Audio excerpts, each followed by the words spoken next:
Gabrielle Jeanette Gabbie Hanna, formerly known as The Gabbie Show, is an American singer/songwriter who makes YouTube videos.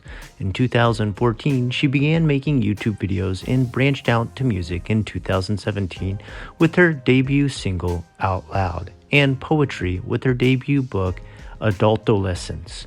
Her debut album, This Time Next Year, is set to be released in 2020, which has long since passed and still not released. In her early life, Gabbie was born on February 7, 1991 in Newcastle, Pennsylvania. She had 6 siblings and is of Lebanese, French, and Polish descent. She graduated from the University of Pittsburgh with a degree in psychology and communication. Gabbie worked as a bartender in Pittsburgh before moving to Ohio for another job. When moving to Los Angeles, she pursued an acting and social media career. As far as music is concerned, in July 2017, Gabbie wrote and recorded Out Loud. It was recorded on September 6, 2017 to promote her book Adultolescence, which peaked at number 3 on iTunes and charted on US pop and digital sales charts. This inspired Gabbie to begin work on her debut album. On November 21, 2017, Gabbie released Satellite. The song peaked at 7 on iTunes. Going off script at this point, Gabbie's career has been a bit all over the place, and while a lot of people see her as a music producer, I believe most people know that her career started on Vine. On Vine, she told stories and did jokes, and while some people may accuse her of stealing jokes from C.K. Louis and Bo Burnham, I personally feel like this is something that happens so much on the internet now that it's something we can forgive from the past. I can't say how many YouTube channels, Vine stars, TikTok stars out there have stolen media, jokes, other works, and anything else from other people and called it their own original idea. I think half the time this is a mistake, having heard it somewhere else and thinking it's funny and repeating it again. Another time, it's not remembering the origin of where that story came from. Or number 2, it's being stuck as far as what to make or create, as constantly creating something new in the year 2022 is not very easy. That said, there's been other mistakes that Gabbie has made in the past, and while small mistakes that some would say not a big flaw in her career, if you would, still made a major mark. 2 of which were, number 1, the brush incident, where she advertised brushes that you could get for free that a company was giving out to all the people watching her channel. But what people later found out is that these brushes were not only poor quality, but they were being told to pay $10 in shipping and given a bunch of brushes worth about $1 each, which really made the company profit from sending these to them, and nothing was actually given for free. Now, again, in this case, I think this is a minor flaw. I think this is a situation where Gabbie did not communicate with the company properly, and the company was shady and wasn't really letting on to their true motives. So this is another thing I can write off.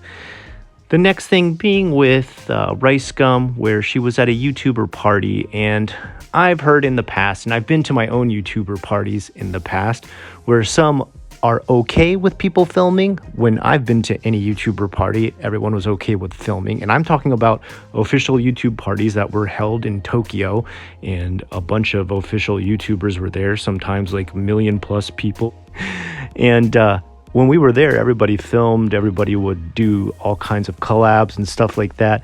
But what seemed to have angered Ricegum in this situation was that Gabbie pulled out her camera to start filming, and during that time asked Ricegum to rap battle her, and he was not interested nor in the mood to rap battle at the time.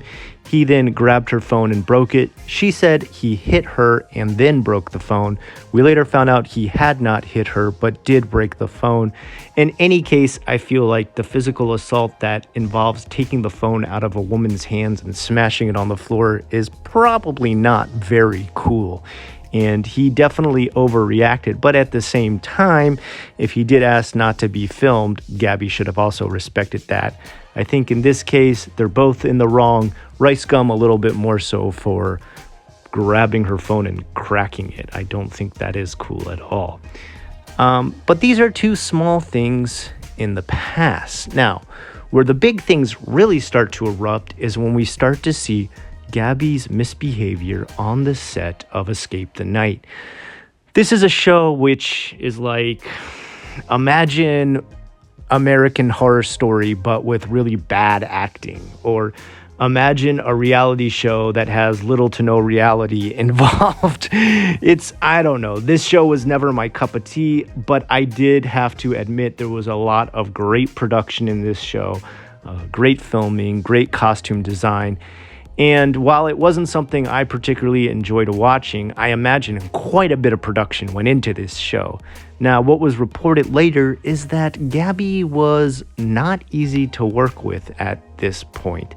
Before, in the past, when she was on the David Dobrik show, she was a minor star on that show, and quite frankly, I feel like she was treated really badly by David Dobrik, and I don't know why that guy doesn't get more heat for how he talked to her and treated her. He was kind of disgusting with how he spoke to her, and very dismissive and even verbally abusive at times, I would say.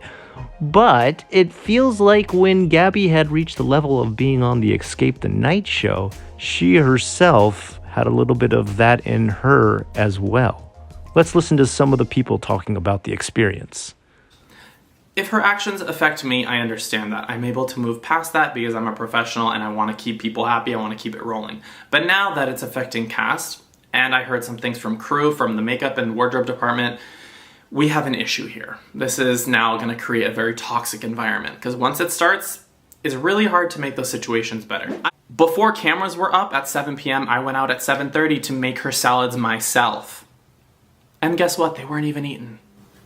And it'd be nice if you guys didn't lie to my agent and say that I was refusing to work when I'm literally sitting there. Daniel, you were sitting there when they came in 100 times and said, Gabbie, get ready for your interview. Like I said, hurry up and wait. She was refusing to work, as shown in the text previously. And then I got ready for my interview, and nobody came and got me for my interview. And that's going to be relayed as I refuse to do my interviews and have my agent telling me that I'm refusing to work. So I'm sorry if everybody, first of all, had way less to complain about. And I'm sorry if... You're right. Everybody did have way less to complain about. Frankly, there were no other complaints because everybody's a professional and likes to fill out paperwork and notifies us of anything they may need on set, or they take it into their own hands or have an assistant or a manager handle it, unlike you. They all make their managers and agents do it, or just talk shit about you and Joey behind your backs instead of saying it to you. Again, her trying to push people against me or say that other people are talking shit. I'm a very direct and blunt person, so I will always come to you, and you can always come to me, and everybody knows that about me. And demanding the respect that they want instead of bitching about it behind your back, which maybe that's Hollywood. Maybe you're supposed to bitch behind people's backs in Hollywood. But if I'm sitting there and I'm uncomfortable and I have very minimal, simple requests like, hey, can I please not be standing out in 30-degree weather and just silk this year? Can I please move my arms this year? Can I please wear jewelry that I'm not allergic to this year? And all of those things are ignored. I'm sorry. That is unbelievable to me that you just spoke to me like that. So there's that. I mean, I think that I don't really need to say anything anymore. I've put out all of the truth. The texts are there. I have no reason to lie. I'm not pushing an agenda. I'm not pushing a series. I'm not here on a PR crisis tour to justify my behavior or to tell people I'm mistreated. It just sucks. So I hope you guys can realize how that affected me. It's not making me cry right now, but in that moment I was extremely tired, and I've just never been disrespected like that before.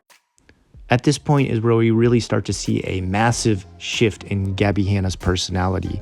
You're talking about someone who started as a grassroots Vine star, went on to YouTube, and had a pretty good channel there, but still in the entire picture of things is a small-time social media celebrity at most. Maybe someone who's been in the industry for 5 to 10 years at this point, but wants to be treated like an epic veteran Hollywood movie star and be catered to in such a manner. There was many things she refused to do on this set, and this is something that is not only made by a producer who's been in the industry for years and is very well known, does very high quality stuff, but also a job that pays thousands upon thousands of dollars every day and is a signed lawyer-based contract in which she has to do the things that are written into the set and the contract. She wants things like special foods. She wants her dress to be a certain way. She wants certain jewelry that she wants to wear. But here's the thing. They sent her a ton of paperwork to do to make sure she got all of this, and she refused to fill out any of the paperwork. She refused to do any of the fittings. She refused to talk about anything that she would be allergic to as far as jewelry, and then went on set and threw a fit when nothing was to her liking, even though she had not told anybody what she liked. Very contradictory, privileged, very, very diva-esque, if you will. Apparently, she was so bad, in fact, that other stars on the show at the time asked for her to be one of the first people killed off on the show. They said that after her character was removed from the show, that everybody could breathe easy, people's skin cleared up because so much less stress was on the set, that the final thing that got Gabbie Hanna removed was her lashing out at a new rookie staff member who had just started to work on set, and that she went on a verbal tirade of just calling her all sorts of curse words for a simple mistake the new rookie made. So she's at a point now where she's stepping on people, thinking she's the diva on set, talking poorly to anyone she thinks doesn't treat her at the professional level she imagines herself at, while everyone around her is like, Gabbie, you are not an epic veteran Hollywood star. You are a well-paid YouTuber. Let's just treat it like YouTube level stuff here. The other big drama that starts to surround her life is Gabbie Hanna starts to talk a lot of trash about people. One person in particular is Trisha Paytas. Now, Trisha Paytas has got her own skeletons in the closet, and she's someone I think almost asks for trash talk to be dumped upon her, if you will.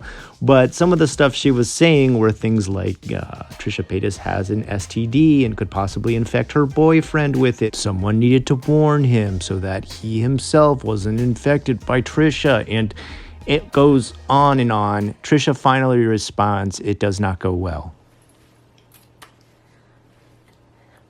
Gabbie, have we slept together? Did I show you my STD results? Are you my doctor? Swab my... Oh, God, yeah, no one wants to hear about that. Okay, so there's a lot of controversies going on right now, and she's talking more trash about more people, and even goes so far as to say she is going to make herself a 12-part documentary exposing all the lies that have been told about her and all the things that have upset her over her time on YouTube. Gabbie Hanna is ready to go on the warpath, and it starts out so-so, but it starts to snowball into hate coming back her way, and that's something Gabbie cannot take. And I guess the best way to really go about listing all the different things she was involved with is to go over this published list that was by Sarah Belcher as of July 1st, 2021. And it was in a series of videos that documented everything she was upset about, called Confessions of a Washed Up YouTube Has-Been. And this was Gabbie Hanna's own title for the video series, one that she has taken down now afterwards because it ignited a lot of controversy that I guess she wasn't ready to take. It says she's made headlines often in recent months due to largely a series of feuds she's either started or rehashed. Here's just a short summary of some of her recent controversies with other creators. Gabbie ignited a feud after recently making a video targeting Joe Ricegum and Daniel Preda. Gabbie claimed in a new video on her channel that while she was a character on Escape the Night, Joey and Daniel, who organized much of the show, created a series of problems for her, including not adhering to her requested dietary restrictions. Now, this is what I talked about earlier, where she never filled out any of the paperwork or got anything done, and blamed everybody else except herself for simply not doing the work to prep everybody for her being on set. Gabbie's feud with Jessie Smiles.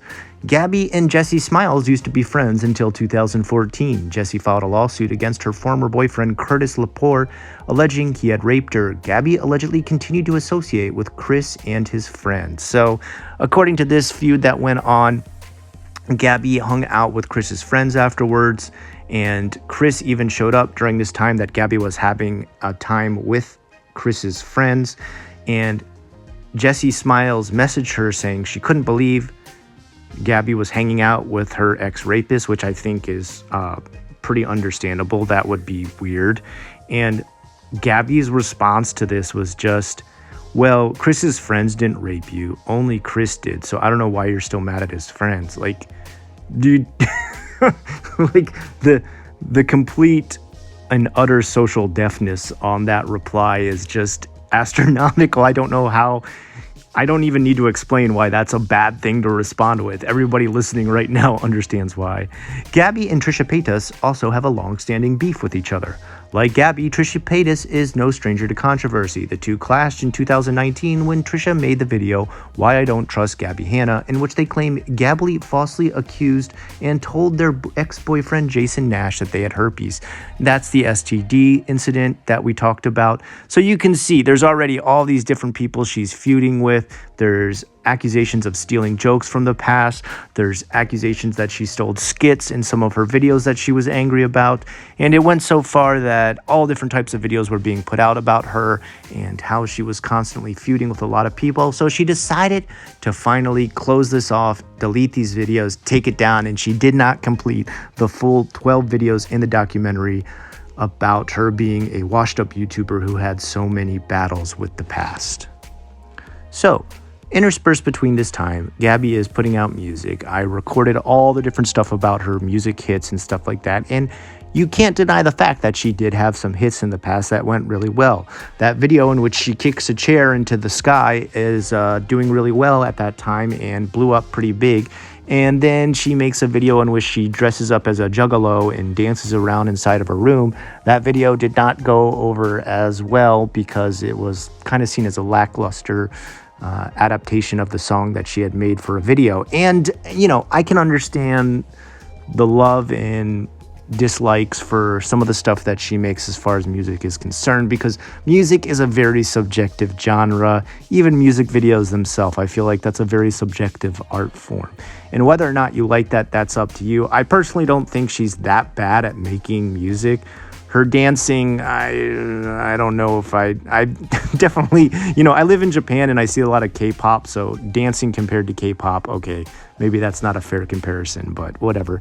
And, you know, if you like her music, good on you, more power to you. I like my own weird music, so if you like that stuff, fine. But now she's come back and decided to restart her career again. Just recently, Gabbie Hanna returns to the internet, and it doesn't go quite as well as I think she thought it was going to go. So within the last 3 months, Gabbie Hanna has returned to the internet, and it's been kind of meh is probably the best rating I can give it. It's not really the blow up you would want coming back to the internet after taking a huge break. And I think she's kind of burned a lot of bridges at this point, which also isn't helping to reboot her career coming back to YouTube. I think a lot of her social media bridges are no longer there. A lot of people don't want to reach out because they're afraid every time Gabbie Hanna is going to pat them on the back, she's going to be carrying a knife and stab them.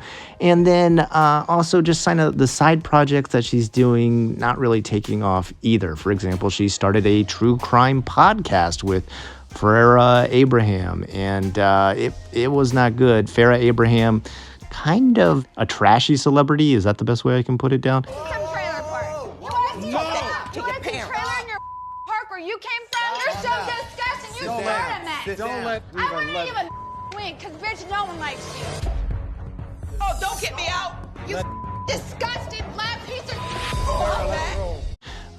She was on one of those MTV shows where it was like Pregnant at 16. That's the most I can remember about Farrah Abraham, and was recently arrested at a club in Los Angeles for acting the fool. She was obviously wasted out of her mind on the floor, screaming at security while they were being as nice as they possibly could, trying to hold her down and stop her from attacking people.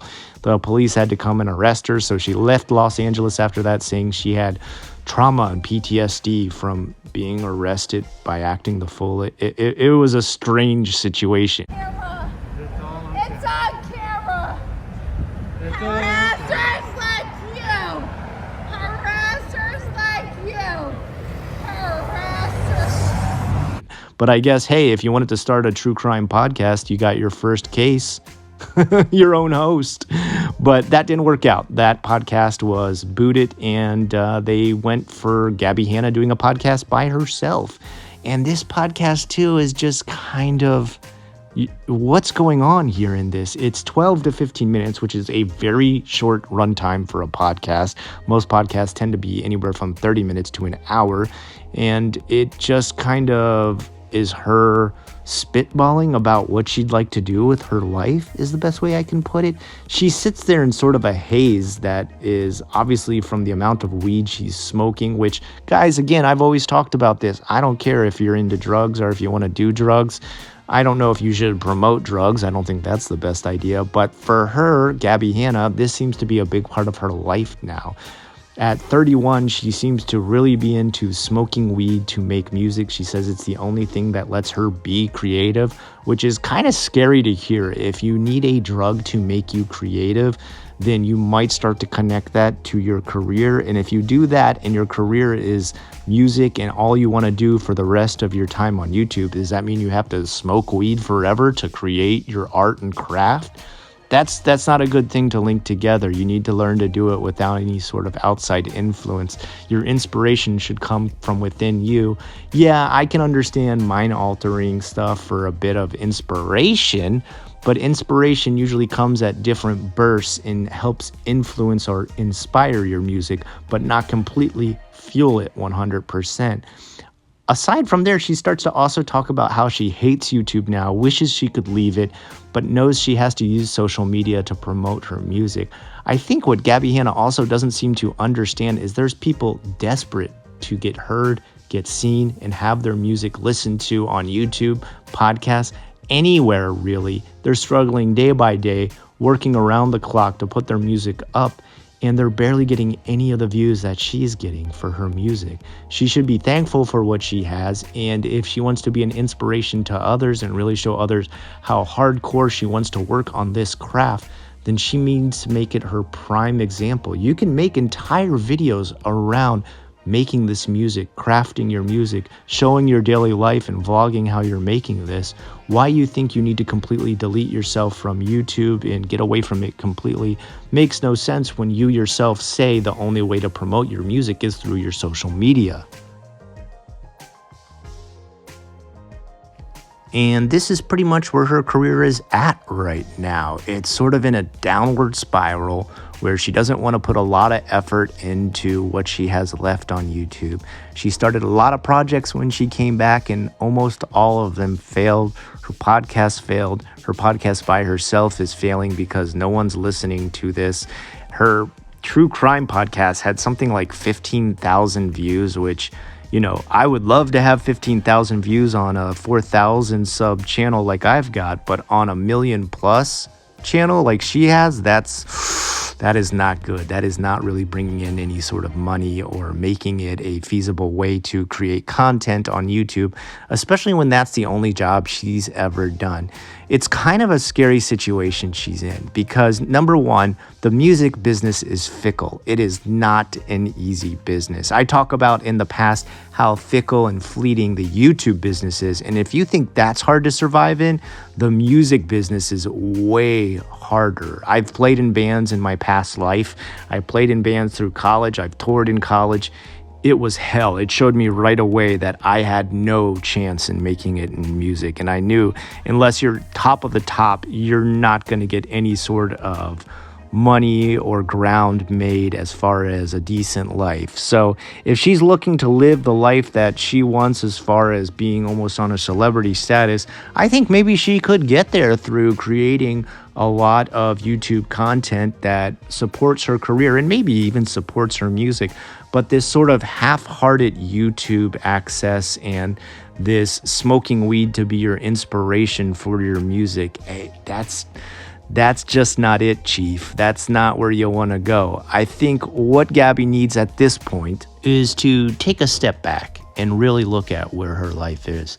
She's still got herself a pretty decent following on YouTube. She could still make it with YouTube. She may not have the same amount of viewers. She may not have the same kind of connections due to bridges she's burned in the past, but she still has a decent income coming from YouTube and can continue to do so probably for quite some time. She may need to update her channel a little bit. She may need to go back to talking about life stories, but she probably has more life stories now that she's a 31-year-old woman and has a lot of her life in the past. She could even use the time that she made mistakes within her career, within her past fights with old YouTubers, and reflect on them and see how she could have done them differently.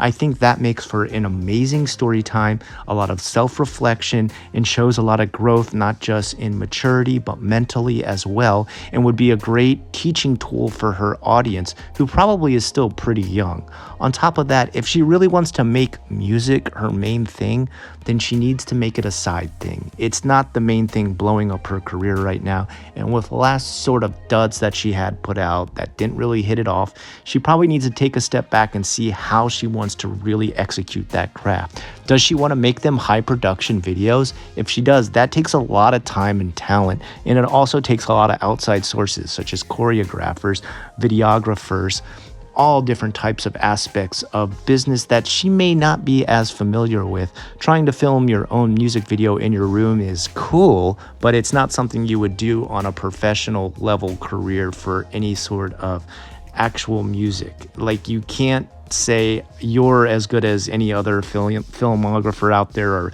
music video creator by simply filming a video in your room. When we are YouTubers, that is the extent of our ability. We are really good at setting up a camera and talking into it, or setting up a mic and talking into it. Outside of that, unless you've got a film level degree and a lot of business that puts you in a filming set, you don't really know what you're doing. I'm sorry to say it, and I wish I was better at filming myself. I wish I had the talent to make full-length feature movies, but I gotta be realistic with my talent, and I think, Gabbie, you've gotta be realistic with your own as well. You're a pretty decent singer. You're not even that bad of a dancer, and, you know, we all need a little bit of help from those sources that are more professional than us if we want to see that part of our careers take off.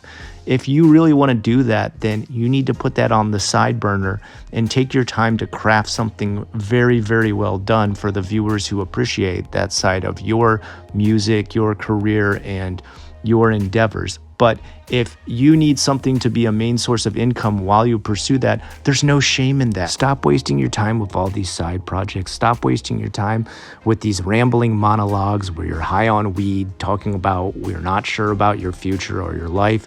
None of this stuff is going to help you at all. None of this stuff is going to help progress or further your career. What's going to help and progress your further career is locking down how you want to organize your future. You know, in the past, I've heard Gabbie talk about that she has a 10-year plan for the future.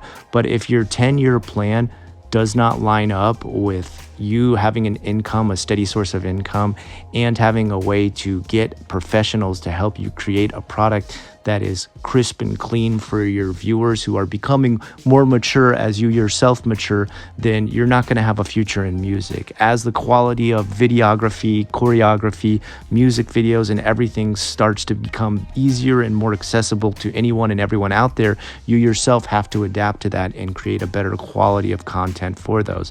Otherwise, you can't make it your main pursuit as far as a career is concerned. YouTube will always be something that is sort of grassroots and laid back. People will understand you sitting at home and just talking into your camera and telling life stories. No one's going to be upset with that. So maybe organize your life in a way in which you do have that as your steady source of income and don't rely completely on your musical income, because I feel like that can lead to a lot of disappointment, and with disappointment comes the loss of motivation, and with that you start to disappear from the internet again, only to come back and repeat this cycle again and again and again. And if it's something like that that's going to happen, if this cycle is going to be repeated again and again, this truly is your downfall, Gabbie.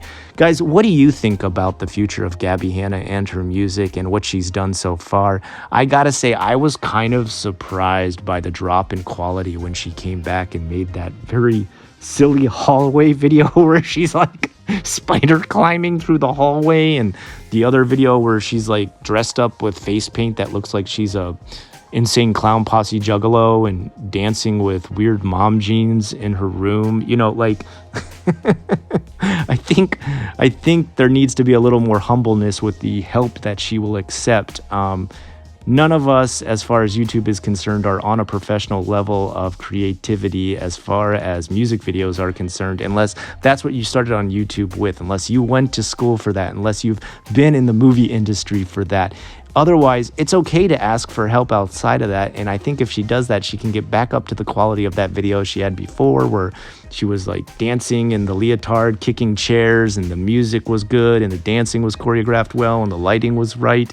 I think if that's what she wants to pursue, she needs to take her time and hire the right people to get that done and create that quality level. But if she's going to continue on with this sort of lackadaisical approach to creating videos, maybe she should just stick to only the audio aspect of music, because, yeah.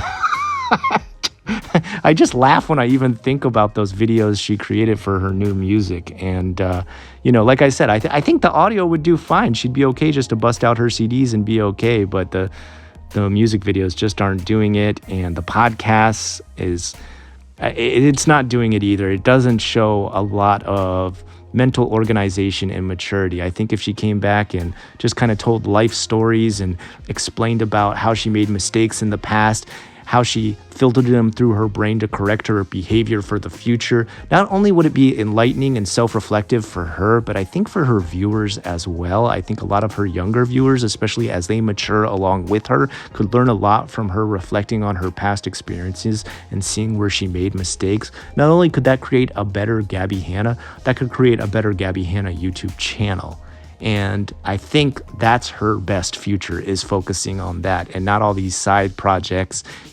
As far as the music is concerned, I realize that's a side project too. But like I said, she could do the audio aspect. And when she's ready to make a video for that, hire the professionals, because doing it by herself it's just not cutting it. What do you guys think? I'd love to hear in the comments down below. Until next time, I've been the Inksmith, and I'll talk to you again real soon.